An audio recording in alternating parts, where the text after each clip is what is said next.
Welcome to Across the Desk and our new series in partnership with CASDA, the Canadian Autism Spectrum Disorders Alliance. This series is focused on the National Autism Strategy. We hope you'll join the conversation about how this strategy can help autistic Canadians have full and equitable access to the resources they need to live a full life. The time to have this conversation is now.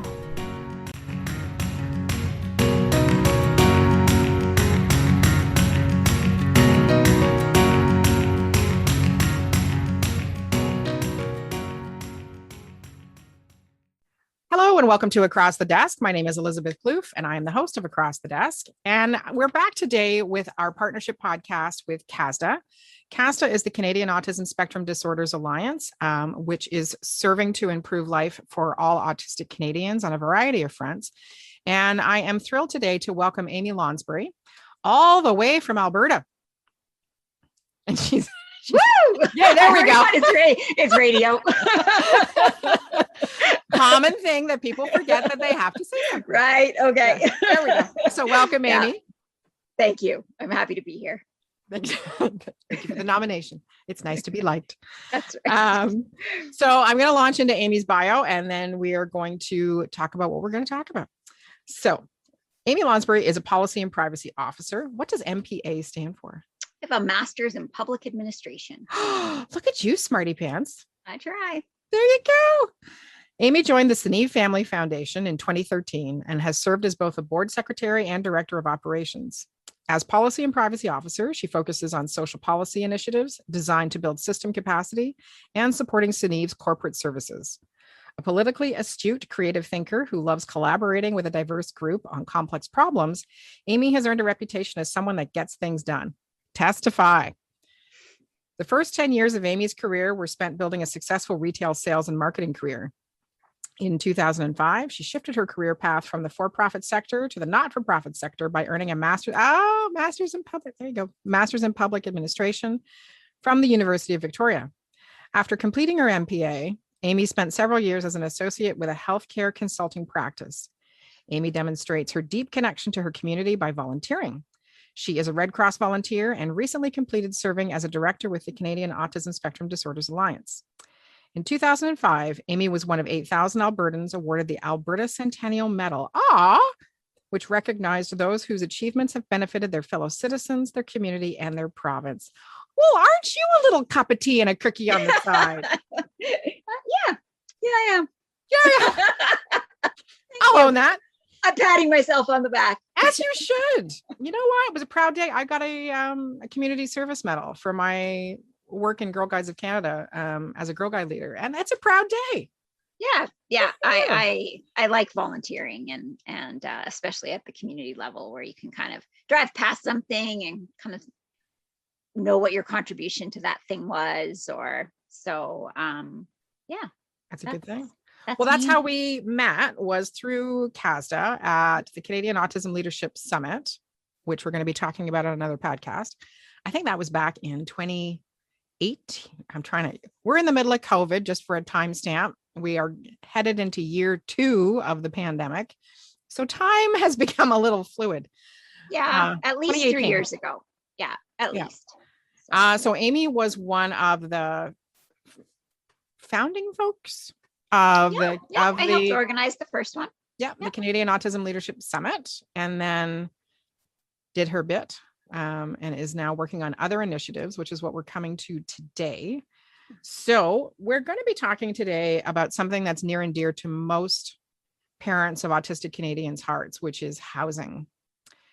And that is something I got a chill as I said it. I have a friend of mine whose daughter is developmentally disabled, and there is a 10-year waiting list for supportive housing for when she can no longer live at home. And that's just a frightening situation. So tell us a little bit about how Seneve got involved in the housing policy creation for CASDA. Okay. So just a bit of background on Seneve for anyone that's not familiar with it. We're an operating foundation. Elizabeth mentioned we're in Calgary, Alberta. We really work at improving outcomes for autistic Canadians in the areas of post-secondary, employment, and independent living. And it's the focus on independent living that brought me to the CASDA Kids Brain Health Network Housing Policy Working Group.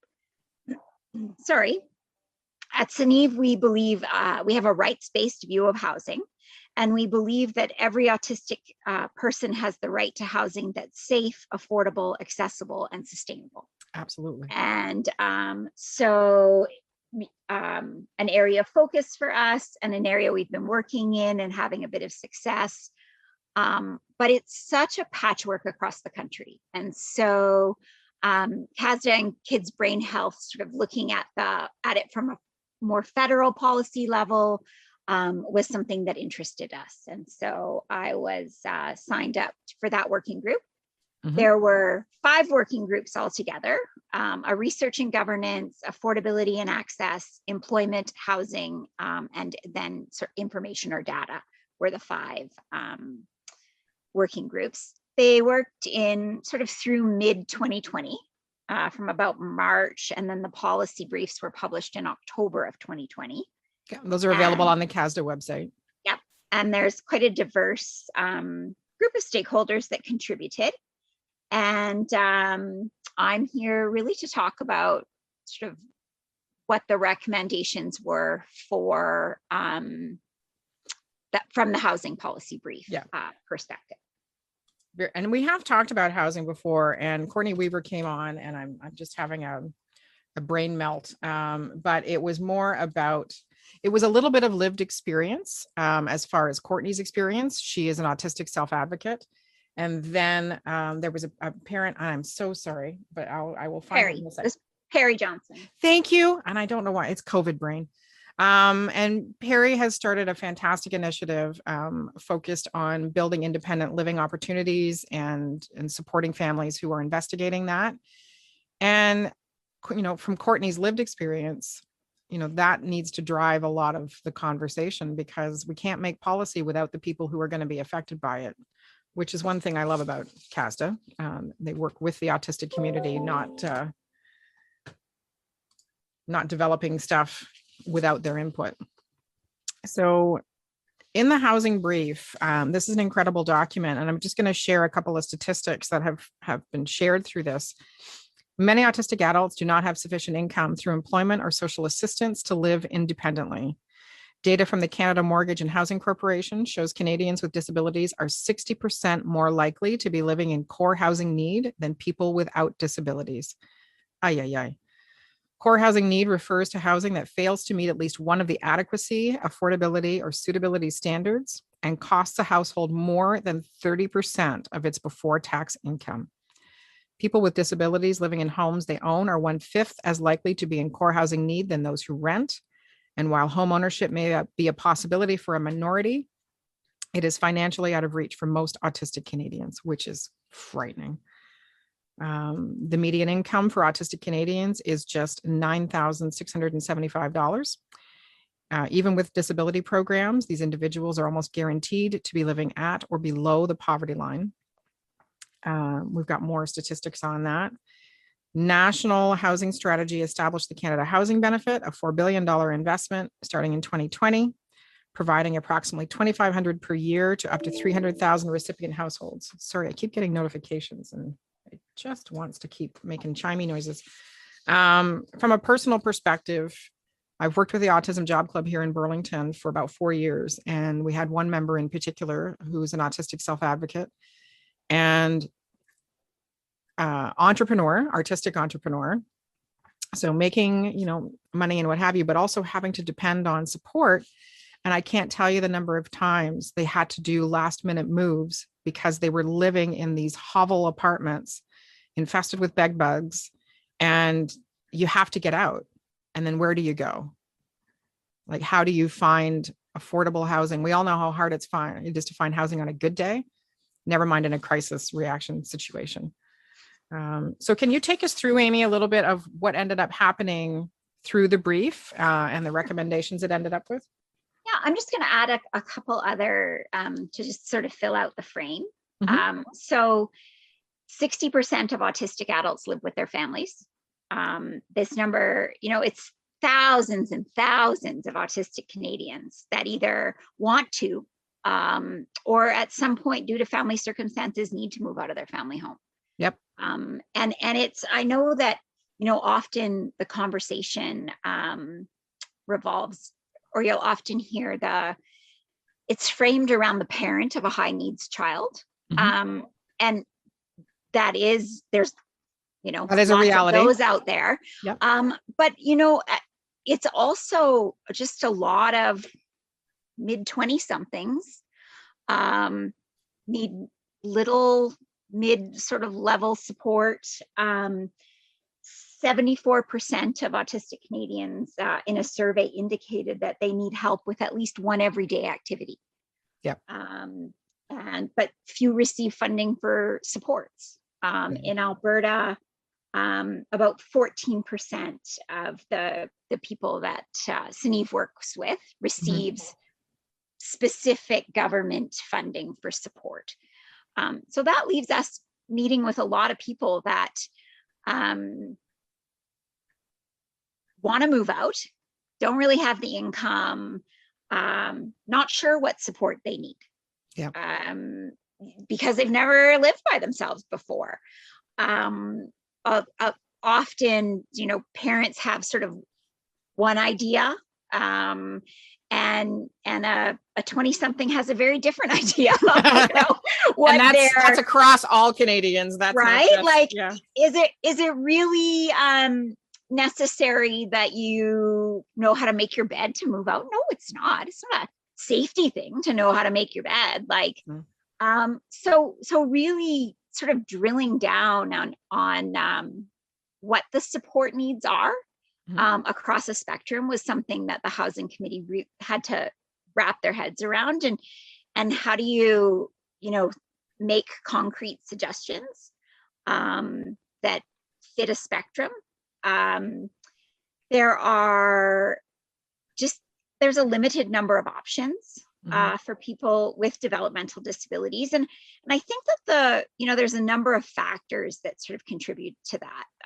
Accessibility, there's both accessibility from a process point of view, like how do you apply for the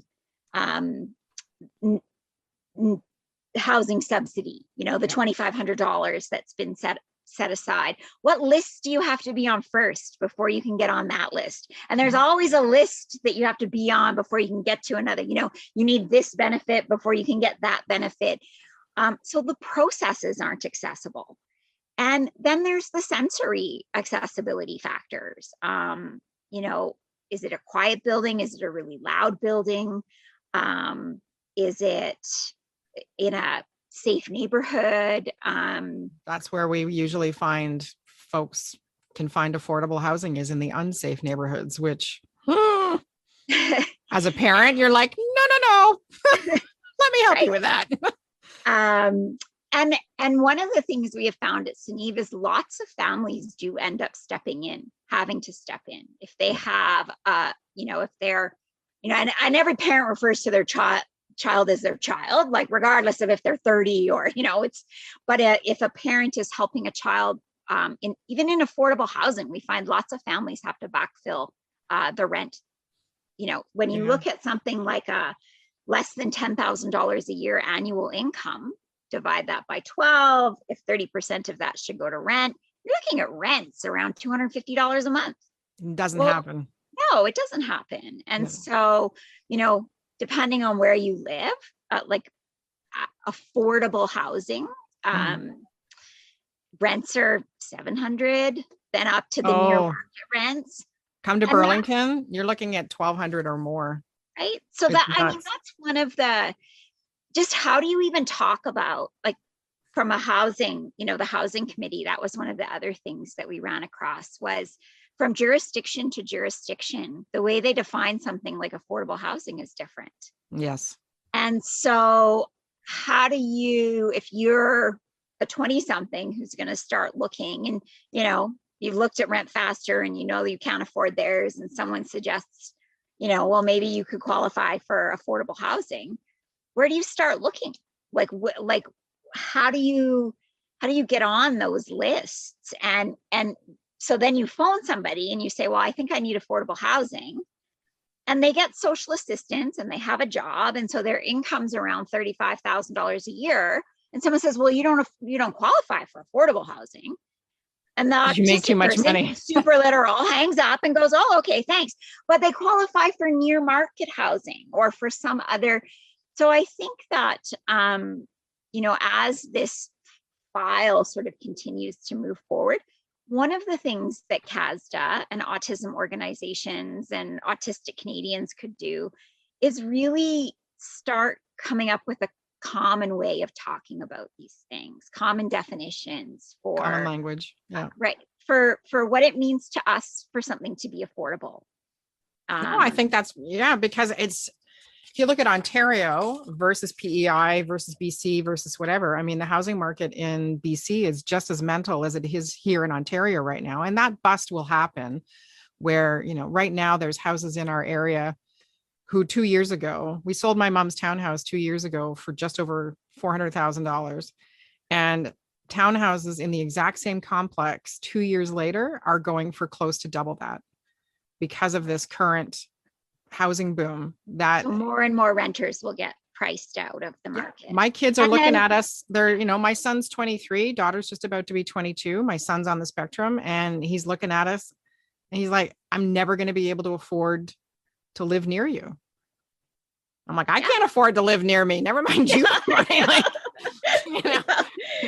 And then I think the other, it's interesting that a housing group would be talking about income, right? But you made a valid point. Sufficient income is so foundational to the 100%. To affordability, to having. And so when we have statistics, like only 33% of autistic adults are employed, most of those are underemployed. Yep. At minimum wage, depending on where you live in the country, but at a $15 an hour minimum wage, again, you have particularly in higher rental markets, there's an affordability issue. 100%. So we both need to improve outcomes in income, whether that's working income, social assistance income, some sort of a hybrid of both. But currently, the average annual income for autistic Canadians just doesn't leave a lot of choice. No, it barely sustains, basics of living, food, clothing, shelter becomes the thing that you let slide a little bit, and that you have to find the basement apartments that are not necessarily legal and safe and what have you, or you leave parents, who are scrambling, like Perry is building an addition onto her house, an apartment over the garage for her son, and adds value to the home. So if you look at the bigger picture, yes, but what happens when, families don't live in that house anymore?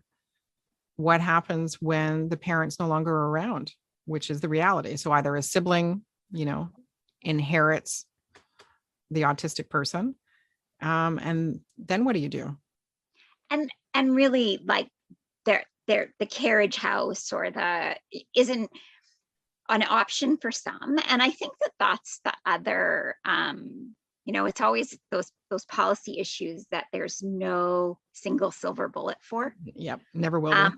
I do think that income is as close to a silver bullet as you get, because with sufficient income, whatever the source, then options open up.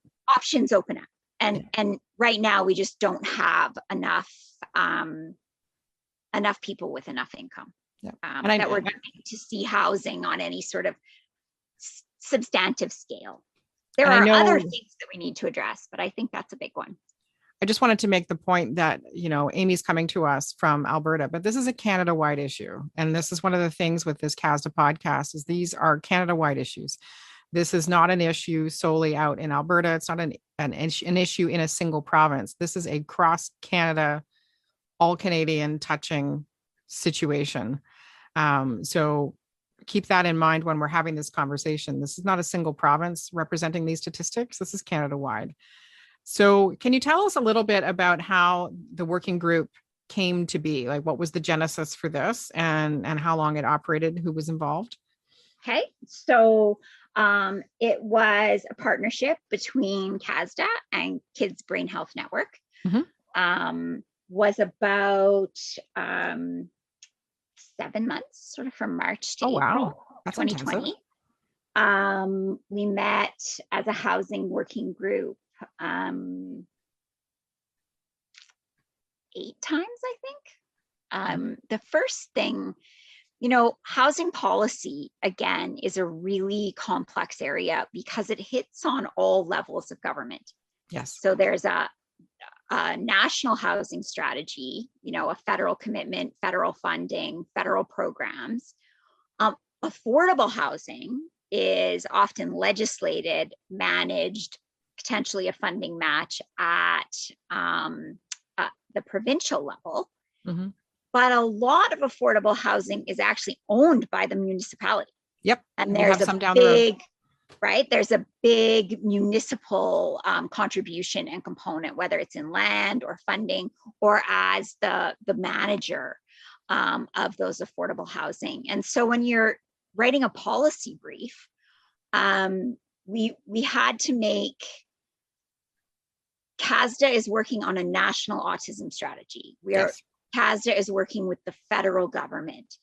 So the policy briefs really, to be disciplined, really focused in that federal arena. Lots and lots of work to do at the provincial and municipal level. For sure, having some level of government really lead the charge, and it makes sense for the federal government, if only for the fact that when you move from Alberta to Ontario, it should be fairly easy to understand the system. It should be fairly easy. What you can expect for, in affordable housing should be fairly consistent. What you can expect from a social assistance perspective should be fairly consistent. It's not. The portability of moving from one province to another, if you want to move, say, closer to a sibling, or and bringing supports with you, or transferring, that kind of thing, that is not easily done. And so I think that there really is an important role for the federal government. Well, it lays a strong foundation where each province can then iterate on that foundation to suit their population and the socioeconomic situation that their province experiences. I would say that the socioeconomic stability, it seems to me anyway, that each province has consistent patterns with how their socioeconomics plays out. There's not a huge variance within that province, but comparative across the country, there's huge variances between what that province produces, what they're known for, what draws people. I mean, I live on Ontario, and apparently we're all fancy pantsy. So, having Toronto and on Ottawa is handy. Right. But the feds are the biggest umbrella. Yeah, that's the best a place to start. municipality. Calgary could have a tremendous commitment to affordable housing, but they're not the entity that's going to bring all the necessary players to the table. 100%. I think it really does have to start with the federal government. And so that's really one of the core recommendations, is that the federal government take the lead. Create the foundation. So let's jump into the convening. Yeah, for sure. Yeah, agreed. So let's jump into some of the recommendations. And then this is a fantastic part of the document. This is the policy compendium that's being created. And this is the housing component of that. It's one of the 5 pillars that's being investigated or being researched, and recommendations being created. So recommendation 1 is convene federal, provincial, territorial working groups to design a disability supplement to the Canada Housing Benefit. So to your point about having to bring all levels of government together to get that support done. Current disability income programs are not sufficient to meet the variable housing costs across cities and provinces. Further, Canadians with disabilities have a smaller set of appropriate rental options available to them due to additional requirements, such as the proximity to their support network and other amenities. This often means a higher cost of rent, which, if you're not living in the disability space and you're an average renter, you don't stop and think about that. But when you are, like my husband and I are looking at purchasing a townhome, and not that our son can't live on his own independently and ultimately pay rent. But in the end, because of where we live, that's going to be the only way to get them into, my son and my daughter, into the housing market in some capacity. That's crazy. So, and really not an option for most folks. No. People. Yeah, I know. Recommendation 2, work with provinces and municipalities on affordable, stable rent control. We recommend calculating current rent using a sliding scale based on income, with rent never exceeding 30%. But to your point earlier, sometimes even that's too great. Yeah. Well, especially if the income is sort of low enough, and then you have potentially extra costs layered on related to your disability. Yeah. So, and I do want to, I know rent control is a bit of a hot button. And I think what really the point that I would like to make is there's lots of policy levers out there. It's not just a single one. It's, so whether it's a municipality that does do some form of rent control or caps rents or subsidizes, or they're all, there's enough need that there's no one thing. Yeah. And so if you are somebody who, is out talking to your MLA or your MPP or your member of parliament, and this is an issue that's near and dear to your heart,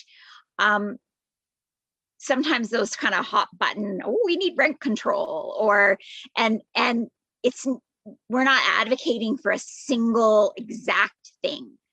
We are advocating for a menu of things that suit the region, the economic goals of the region. So you can talk about rent control if you want, but just, have that awareness that, sometimes when you're out advocating for a single policy, because it seems fairly simple to you, or seems like a good idea, or is something that would work for you personally, in the sort of policy advocacy space, just leave that space for, this is one of those options. This is one idea that might work. But there's actually the need, as I say, the need is so great. There's not a single thing so even if you just phrase it as here's one idea, that would be helpful to me personally. Yeah, well, there's multiple recommendations within this, which is awesome. And there's a reason for that, right? So the foresight is, you need to be flexible, not only in identifying the problems, but in offering some solutions. And if this just gets people thinking differently, then that's great. And speaking of different thinkers, recommendation number 3, implement the recommendations from the Solutions Lab, which is Perry, designing a registered disability savings plan home ownership plan. Ooh, neat. Allowing RDSP beneficiaries to withdraw funds to be used towards a down payment on a home. So you're right. There is an Housing Through the Autism Lens Solutions Lab. The RDSP, the disability one, like the ability to use that was actually driven out of,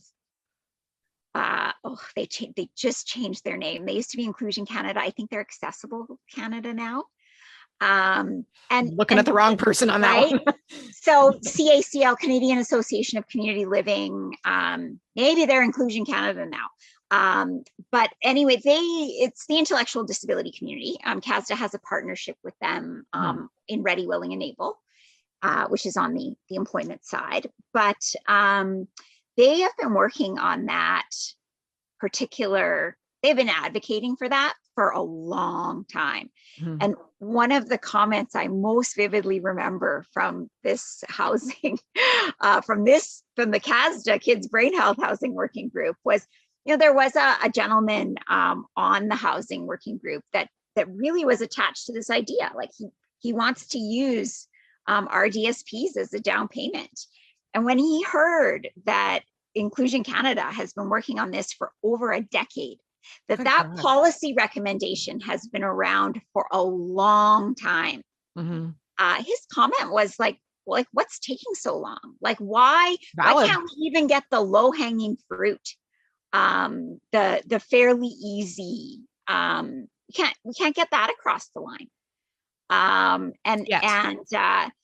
Yet. And I, and I think that what's really good is that, CASDA didn't go out and reinvent something or didn't come up with its own, unique. We went out and we looked at what other disabilities have been saying and advocating for. And now we've added our voice to it. We've amplified that. And that, I think, is going to be an important strategy for the disability community. Agreed. Not presenting something as though it's brand new. Yeah. But in fact, when you can point to something that makes sense and say, like, why have we been talking about this for 10 years? That's a big number to be having a conversation. I mean, about really the same thing. Like, you can grow a human being in 9 months, but you can't figure out a registered disability plan for home ownership in 10 years. When you're already able to withdraw from an RRSP, it shouldn't, there's a template there. So, that's just another. No, so whoever needs to be listening to this message, please get off your duff. 10 years is, elephants are made in less time. Come on now. Yeah. I'm pretty sure that, in the research, it was at least 10 years ago that you can find references to this as a policy lever. So that's crazy. That is, it probably took you less time to get your MPA. It did, thank God. See? Or I wouldn't have it. Yeah. A lot can be accomplished in a much shorter amount of time is our point. And this is something that can address so many things, because if you are on a limited income and you have this opportunity, if your parents or whomever has set something like this up, they set it up for a reason. And, the experience through working with the Autism Job Club is the number of parents of autistic Canadians, and the autistic Canadians will never be in a position to hold a full-time job. Just a bunch of things come together that's not going to be their future. And so parents are not only having to plan for their own retirement, but their child's lifespan to have income because of the disconnection of supports across Canada and the inconsistencies in that and how to access it, and parents making too much money, but the kid's not making enough money, and all of these weird rules that are in place. Let's make it easier. Because folks, I have to tell you, as the mother of an autistic Canadian, it's not a walk in the park. We need a break. And we can make this easier. We have these smart people that are coming together on these policy groups and bringing together even more smart people from across Canada to show you the way. You just got to pick it up and run with it. So there were some more introductions. We're going to flop over here. There we go. So when we jump into the summary around this working group's findings, housing is a top priority for Canadians with autism, but the community's needs are unrecognized and underserved in policy. Absolutely. The government has committed in mandate letters to the National Autism Strategy. The community has identified housing as a critical pillar of this strategy. There are clear areas for alignment between the National Autism Strategy and the National Housing Strategy. The NHS identified people with disabilities as a priority population to receive support from NHS investments. Our people with disabilities are already disadvantaged and are already in a situation to be taken advantage of and to be marginalized. They don't need to be living in squalor with bed bugs and whatever else, which is what is routinely available. And I'm not saying that as a shock tactic. That's the reality. And that's been my experience in working with folks on the spectrum who've been trying to live independently in housing. Is that to say that there aren't good things out there? Absolutely there are. And thank God for people who are, creating, what would you call it? Like a housing community. I know that's a future plan of a lot of not-for-profit organizations, is to create housing in a community setup, which is affordable, but accessible and everything else. And that's in response to the lack of it existing right now. So CASDA is certainly working alongside different levels of government to help make this happen. There was also some other, here we go. So key context. Did you want to address that, Amy, in the document, the key context? Sorry, I don't know where you are in the document. So I'm gonna, all over. I printed a summary cheat sheet. So, Yes. So all good. So because autism is a spectrum disorder, housing needs can vary considerably based on the individual. To Courtney Weaver's point, it's a level of support. So she referenced herself as a low support needs person. But her sister, who is also autistic, is a very high support needs person, ranging from supportive housing to affordable independent living in nonprofit and market housing. For people with autism that need supportive housing, some face extremely long wait lists in their home communities, in some cases more than 20 years. So basically, as soon as your kid's born, you got to pop on the list. With acute challenges in both urban and rural areas, rural must be so much harder because there's such less housing available. Because of restricted eligibility rules, autistic Canadians often find themselves ineligible for the supportive housing that does exist. Super fun time. So, and I'm going to elaborate on that a little bit. So a couple of things sort of related to supports and housing. One of the things that you find is often, and I think too often, the housing and the supports are tied together. Mm-hmm. So the service provider owns the home, or an affordable housing provider, and this happens a lot. You have to be attached to a service provider to live it. So in Calgary, for example, we have an affordable housing developer where you have to be attached to a service provider, but there's like 20 service providers in the building. But when you lose that service provider, you lose your housing. Oh my! And that's a problem, right? And that's true of if you become, if you live in a autism service agency X in one of their group homes, or and you're no longer happy with their service, you have to move. Oh. So I think the way that we think about housing and supports, that there's a potential for a shift there, mm-hmm. And decoupling the housing from the supports. And the other reason that makes sense to me is affordable housing developers are experts at building affordable housing, mm-hmm. And service providers, are the service provision experts. And to ask a service provider to scale up to become also an expert in building affordable housing and running affordable housing, not reasonable. It doesn't make sense to me. Yeah. So I think that, the model of, and I think they talked about like mixed market, inclusive housing. That was something that, it comes out in bits and pieces in the policy recommendations, but really that focus on inclusive housing, on inclusive mm-hmm. neighborhoods, so having affordable housing developments that aren't all people with autism, that aren't all people with disabilities. Yep. They are a reflection of the diversity of Canada. Mm-hmm. You have above market rents, near market rents, and below market rent, and then what would be considered sort of affordable housing for someone with a disability. The percentage of people with disabilities reflects the percentage of people in Canada with disabilities. Yeah. And then the support needs of whoever in the building needs support, it comes to them. It's not always, there are situations where baking it into the facility makes sense, but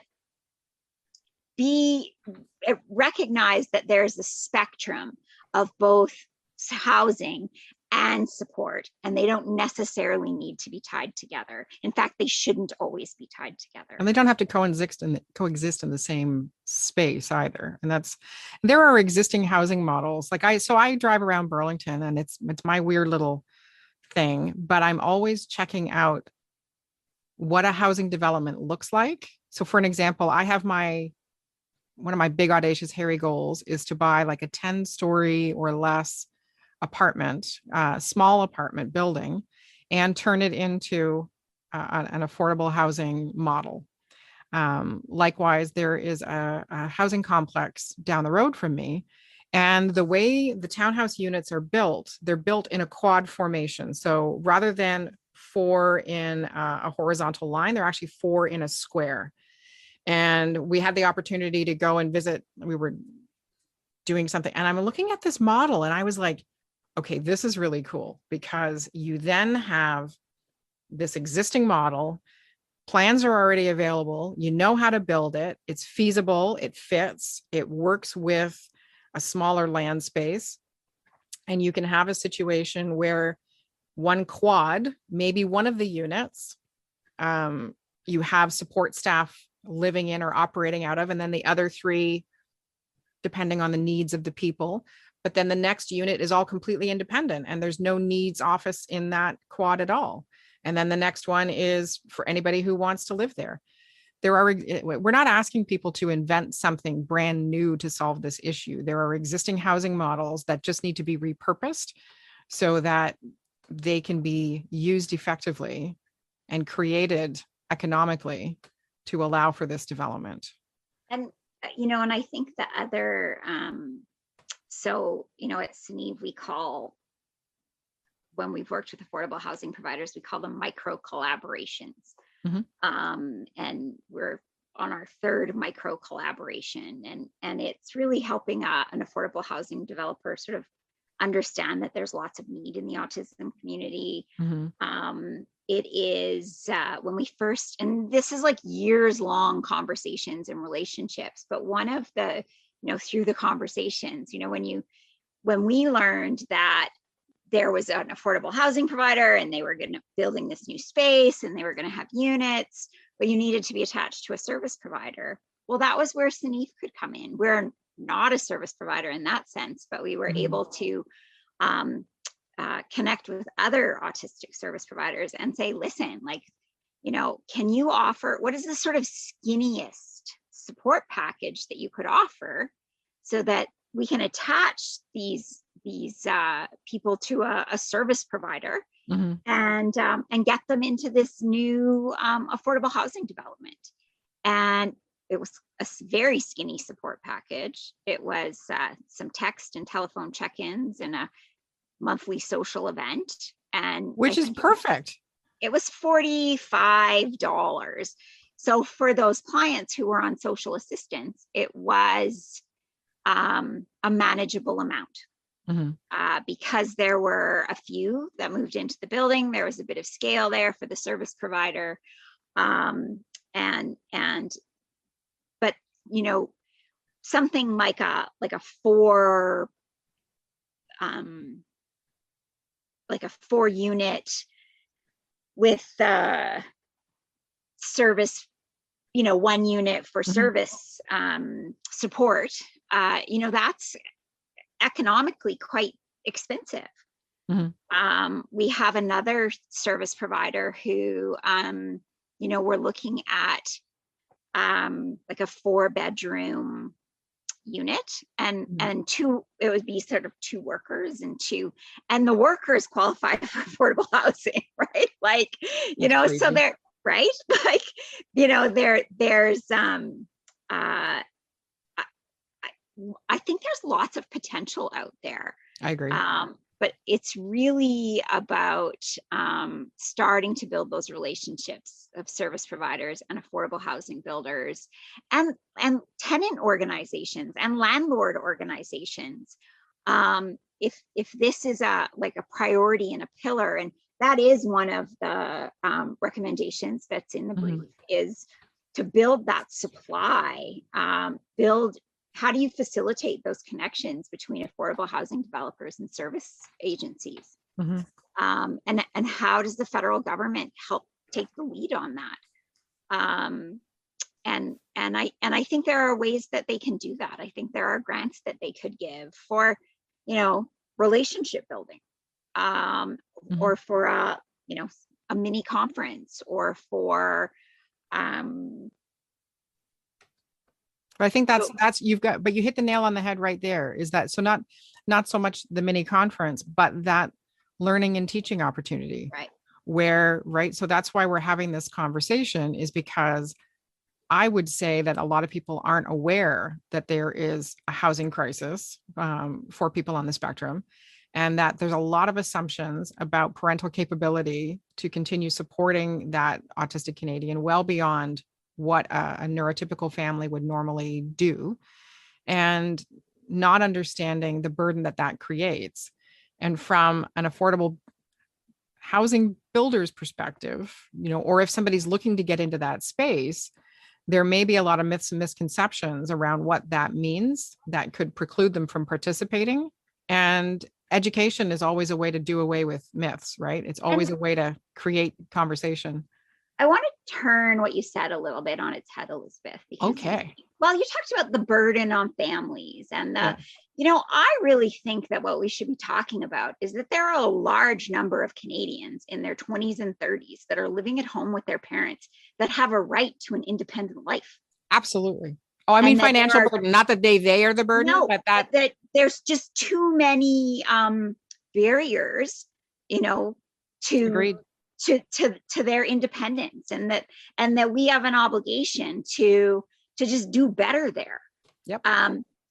The focus on the family sort of it's that inevitable, oh well, we're trying to avoid a crisis, because that's what inevitably happens. Yep. And that's not it puts a lot of tension on a family. We and I'm sure you've heard them before. There's lots of 20-year-olds that don't want to be living with their parents anymore. And it creates a tremendous amount of tension in that family. And we end up sort of at our resource center with situations where the next tensions are so high that they're really talking about going to a homeless shelter. Yeah. And that's, whereas if we said, you have a right to income, you have a right to housing, that starts to have just different conversations. Yep. To have different expectations, and it shifts the timing. Agreed. Like I know for our son, anyway, I can speak to my lived experience. We know that our son's timeline is going to be different. And that's okay. Actually, well, there's that commercial that used to be on about stop serving cheese so your kid will move out.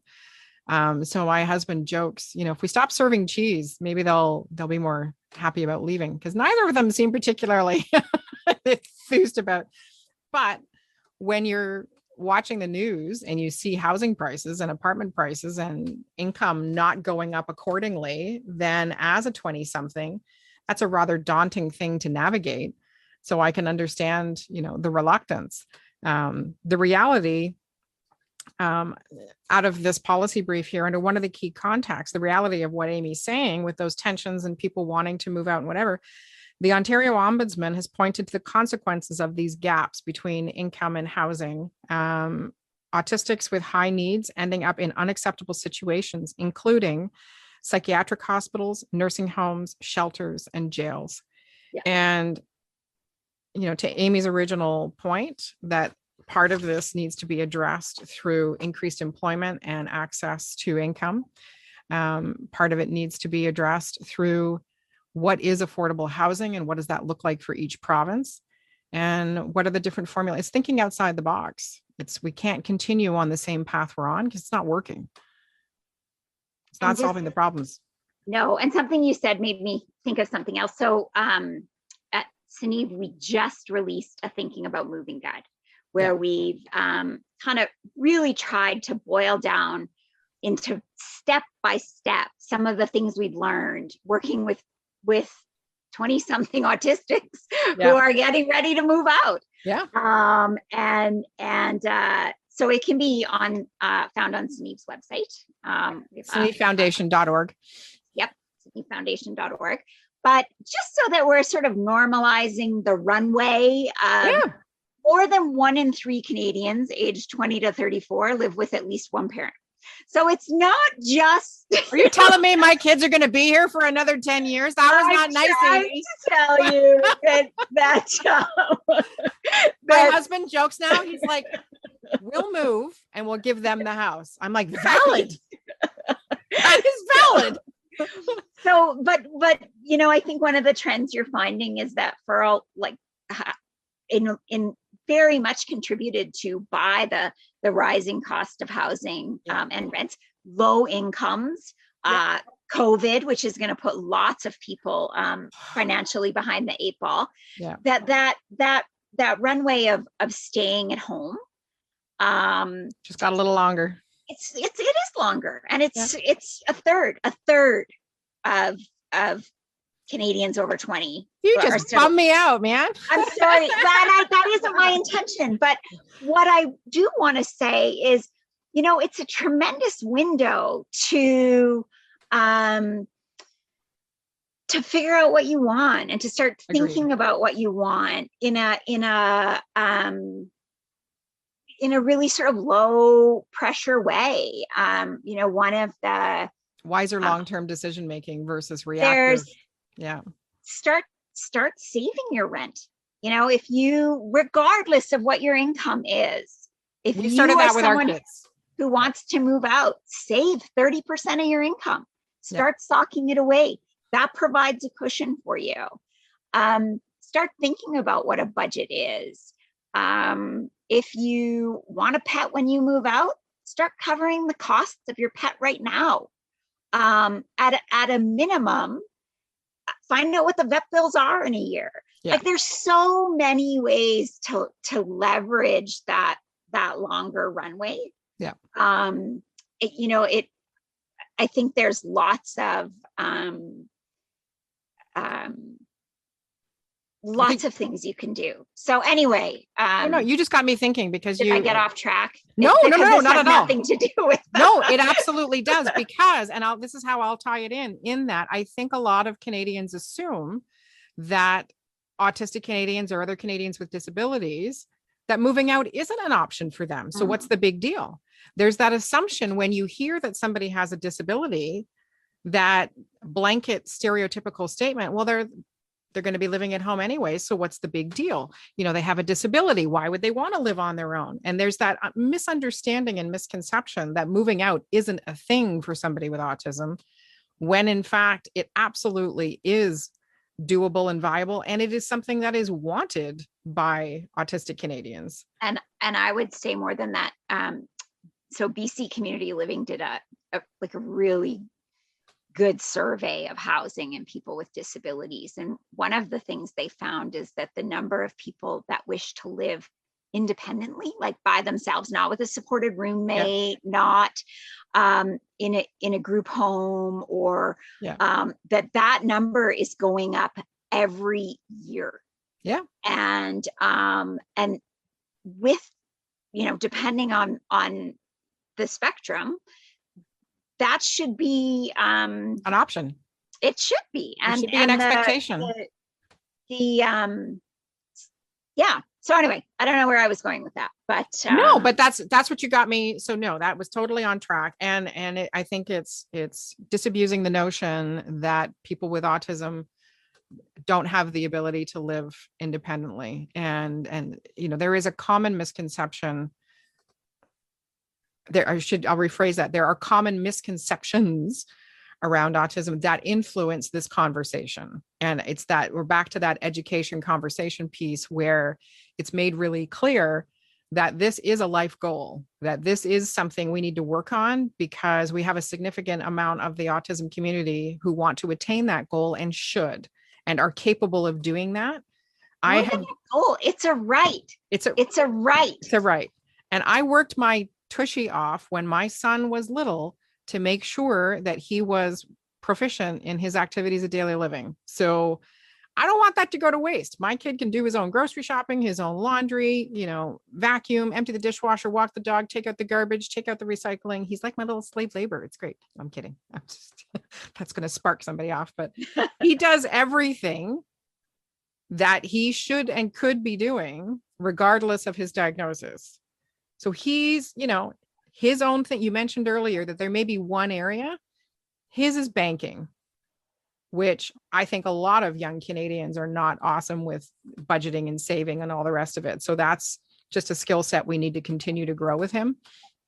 But the other thing that we've discovered, again, our lived experience, is that he starts to believe sometimes that this isn't an option for him.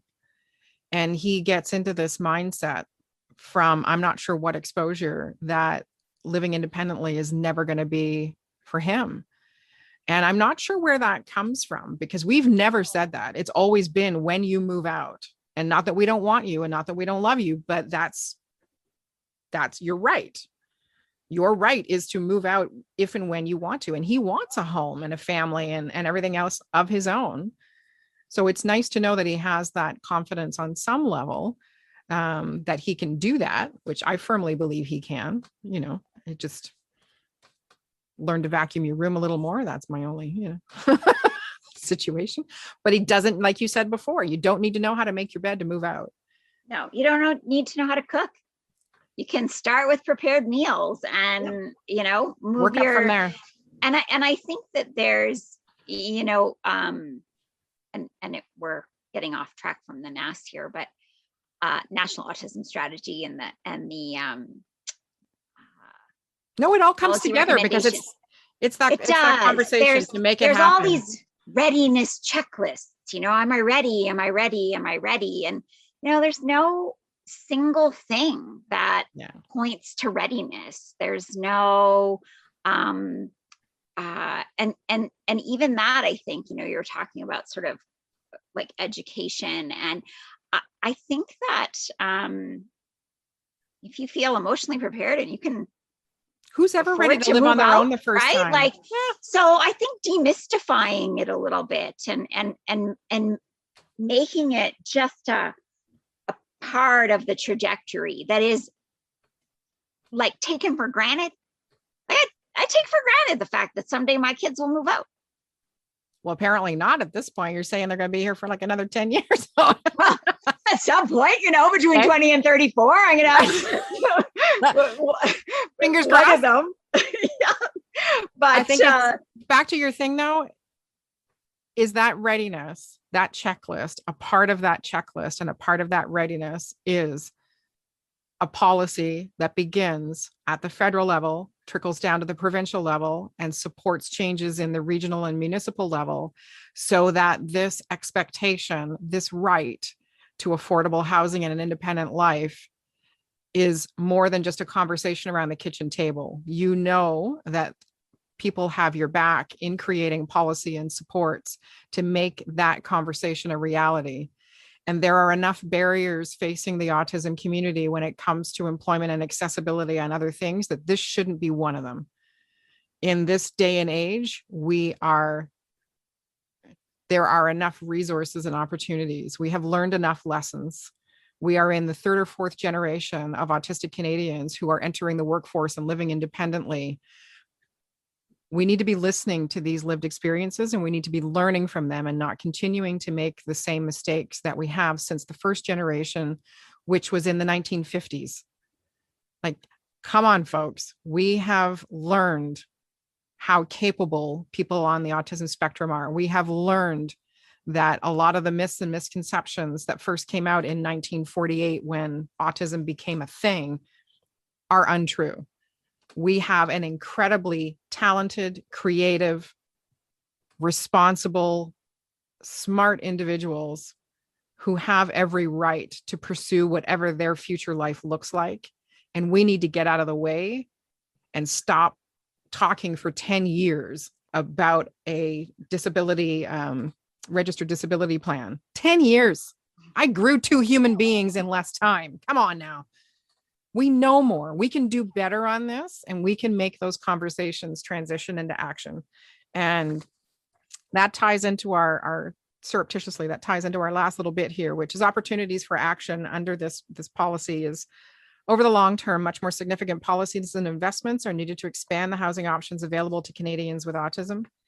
In the short term, CMHC should consider how to leverage its existing investments in the NHS to support to support the goals of a national autism strategy and create greater knowledge and awareness of the housing challenges facing Canadians with autism. The National Housing Strategy includes $241 million over 10 years in investments in housing research and innovation. Innovation is the key in this. We cannot continue to work in this broken system. In our initial scan of existing NHS innovation and research investments, CASDA has identified several opportunities where CMHC could make housing options for Canadians with autism a priority. The NHS Demonstrations Initiative, Call for Autism-Specific Proposals, National Housing Conference, use a conference session to highlight autism housing issues and needs for an affordable housing project pipeline that meets the needs of people with autism. NHS Research and Planning Fund, identify research related to autism and housing needs as a priority for 2020 and 2021, and we're into 2021, so let's get moving, folks. Housing needs data, partner to develop comprehensive data on diverse housing needs for Canadians with disabilities and work to ensure an autism lens is incorporated. Solutions Labs, work to develop a coalition of autism and housing stakeholders to submit an application to the lab. And to ensure ongoing federal policies are responsive to the needs of autistic Canadians, CMHC can also work with the National Housing Council and Federal Housing Advocate to identify opportunities to investigate systemic housing challenges faced by people with autism and ensure policies are formed by lived experience. Stop guessing and start talking to each other. Not to be a hard ass, but I've had the privilege of working with a number of autistic self-advocates who are some of the most eloquent, innovative, intelligent, compassionate, just incredible people who have a voice that needs to be at the table so that these policies are informed by the people that are being affected by it. And I'm here to tell you that they are ready to have this conversation and are more than capable to intelligently inform these decisions so that it is no longer a reactive crisis situation, but a proactive solution for long-term success and independent living for all autistic Canadians. And that's what this policy compendium is recommending. The work is being done. We need to make use of it. You're here. Was that a big enough hammer? Tap the hammer. On a lighter note, you look like you had a thought there. No, just that nothing about us without us. And absolutely, bringing the autistic voices to the table. Just pay them for their time. Make sure they have the technology to engage, participate, yeah. Depending on where they are. And those are two things that I think we ask a lot of the disability community from a consultation perspective, and it's almost never compensated. And I don't. We need to deliver. And I think that that's part of how we're actually going to create change and lasting, when it's a project where you engage people with disabilities and you pay them and there's some accountabilities on what the deliverables are. And I think it has more potential to advance the agenda. It's long-lasting solutions. Yeah, not Band-Aids. Yeah, than creating consultation after consultation online. It's a survey. It hasn't done enough, and it hasn't done it fast enough. So what else? At the end of the day, what we're talking about are human beings who deserve to pursue their goals, who deserve to have the right to housing and income and employment that is fair and equitable. And at the end of the day, this is a human story. And it's not something far off. It's not something in another country. It's not a group that you're not aware of. These are your fellow Canadians who deserve your support and deserve to be heard. And deserve to have the same opportunities for success as every other Canadian in this country. And I pause there because it chokes me up a bit that I think we start to look at the diagnosis versus the human being who happens to have the diagnosis. And that's what it comes down to. You know, we are living in one of the best countries in the world. And as a proud Canadian, I'm grateful that my parents came here in 1962 from England. We could have landed anywhere, and they landed in Canada, and I'm grateful for that. And as Canadians, we need to step up, and we need to do our job for our fellow Canadians. They don't deserve to be living in bed bugs. They don't deserve to be living in unsafe housing. Nobody does. We need to fix this. So talking about humans, because we're getting a little serious here. One of the things that we do on the CASDA podcast is sort of bring the human element to the team that is working on a variety of projects. And Amy has been a huge advocate within CASDA on many different projects and many different things. So we're gonna talk about the human Amy for a second. And she's like, "What are you gonna do to me?" So people have shared a variety of things that may not be known about them. And we've had, I think it was Vanessa who was like tickling piranha in the Amazon, and Stephanie, who's a double black belt, and Maddie, who's one of the editors of the Canadian Journal for Autism Equity, is a pun master. Actually, so was Courtney Weaver. So Amy, if you were to share one thing about you as a human that nobody would think, what could that be? So I am a prolific reader. I read 1 to 2 books a week. Oh my God. And in this pandemic, I have found great comfort in going back and starting at book 1 of a series. And so I'm intrigued. Well, as an example, I am also a prolific reader, so now you got me like, it's been, so there's one detective series, Eve Dallas, that 56 books. Oh, and over the course of 20 years, 25 years, I've read 56 books about this character. Yeah. And so I went back to book 1 and I read them back to back. And what I didn't ever realize about these books was that they're actually like continuous time in the series. There's no gaps of like 56 books, and it's only been 2 years. I like how that works. And the richness, I'm 25 then or something. Right? The richness of the character development. And I think I'm on my 4th series where I've gone back to the beginning. Yeah. And I'm rereading it, and it's quite cost effective, and valid. Yeah. And it's brought me a surprising amount of joy.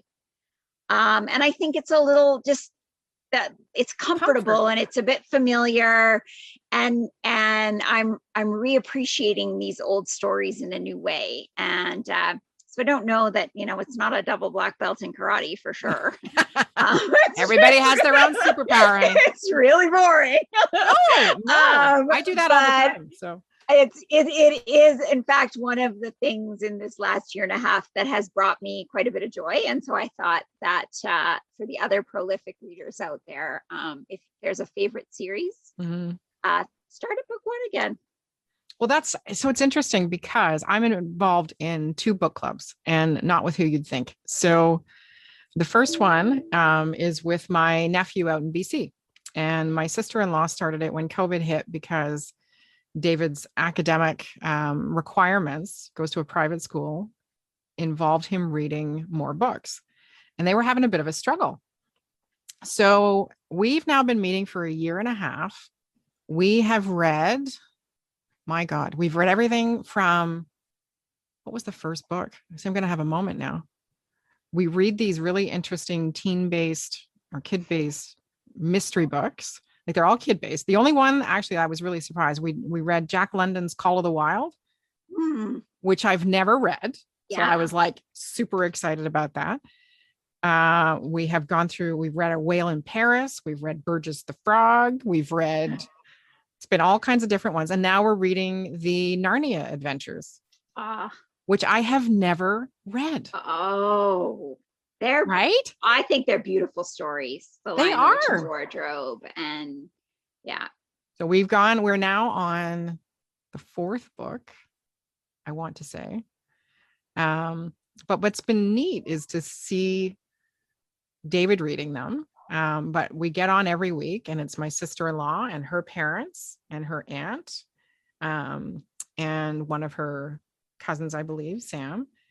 And every week we get on and we talk about the book, and you have to have questions ready, and we discuss different things of it. And of course, the adults are really fascinated by C.S. Lewis's inferences of different Christian theories and whatever. And David's just like, it was a dragon. Like that's yeah.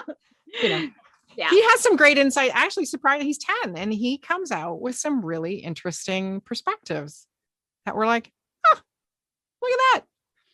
I think the 10-year-old lens of the world is so different than what my 10-year-old lens is, and certainly what my current sort of worldview is. They're kinder, they're more aware, they have a much stronger worldview, I think, than that's where the advantage of the internet. And, I have often pondered the negative impact of social media during COVID for a variety of reasons. But I think the ability to show kids other parts of the world at a younger age and build that global awareness has been a bit of gift of the internet in that capacity. But see, my little reading whatever thing that people might not, just because I'm a massive reader as well. Amy and I have talked about that before. I have read the Harry Potter series in full 8 times. She's not without her controversy in the autistic community anymore. Well, this was pre-controversy. Pre-controversy, yeah. Yeah, I was a diehard Harry Potter from the beginning, so I go back pre-controversy. I remember waiting in line at Chapters to buy the hard copy book at midnight. Oh yeah, no, I wasn't that dedicated. No, I was an early adopter of I didn't discover them after. I was like waiting for the book release for about the last 5 books. Yeah. My mom would get them and then she'd pass them to me, and then invariably the movies would come out at my birthday is in June, hers was in November. And so for 10 years, Harry Potter was our go-to birthday thing, depending on what time the movie came out. But I remember going to the very first movie after reading the very first book, and my mom and I being the worst moviegoers ever and going, that's not what they said in the book. They didn't do that like it in the book. That just does not match. And there was probably 20 people around us just going, oh my God, would you, luckily my mom had a cane and looked a little, so they're not going to pick on the little disabled lady. Well, thank you so much for joining me today, Amy. I appreciate it. And I've learned so much more. We haven't explored, we've taught as a family, it hasn't become a massive issue for us. So I am heartened to know that there are advocates such as yourself and the CASDA team and the CNE Family Foundation who are involved in making better housing opportunities for all autistic Canadians. So I'm not as scared. No, I think there's lots to be excited and hopeful about. Yeah. And the federal government has made a huge commitment to affordable housing. And I think it's just, how do we figure out how to really maximize that potential for autistic Canadians? That's why we're having this conversation. We've got to get more voices involved. So thank you for joining us, everybody. Amy's going to stay on, but we're going to say goodbye to the rest of our listeners. We have another 3 months of CASDA podcasts coming up on a variety of topics. So I hope you'll join us again. If you have any questions or comments, you can definitely leave them in the comments if you're listening on whatever channel you're listening on. If you have any questions, you can contact CASDA directly at info@casda.ca. You can also visit the CASDA website, CASDA, I believe it's .ca, to learn more about what's happening there with the policy compendiums and the different briefs that are being developed. And please take a moment to visit CNEVeFoundation.org. You can have a look at that getting ready for housing checklist that Amy mentioned and all the other great stuff.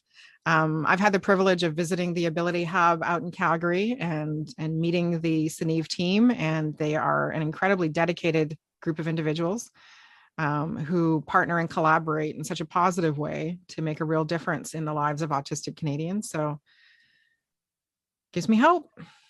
Gives me hope. Have a great day, everybody, and we'll talk to you soon. Bye-bye.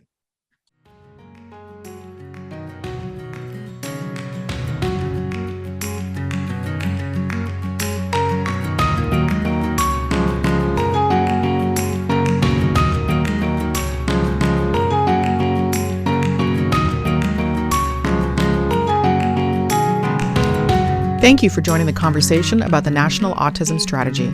CASDA is a comprehensive network of autistic Canadians and autism-focused organizations. Our members are united by the shared vision that a national autism strategy will create improvements in the lives of autistic people for generations to come. Please visit casda.ca to learn more and keep the conversation going.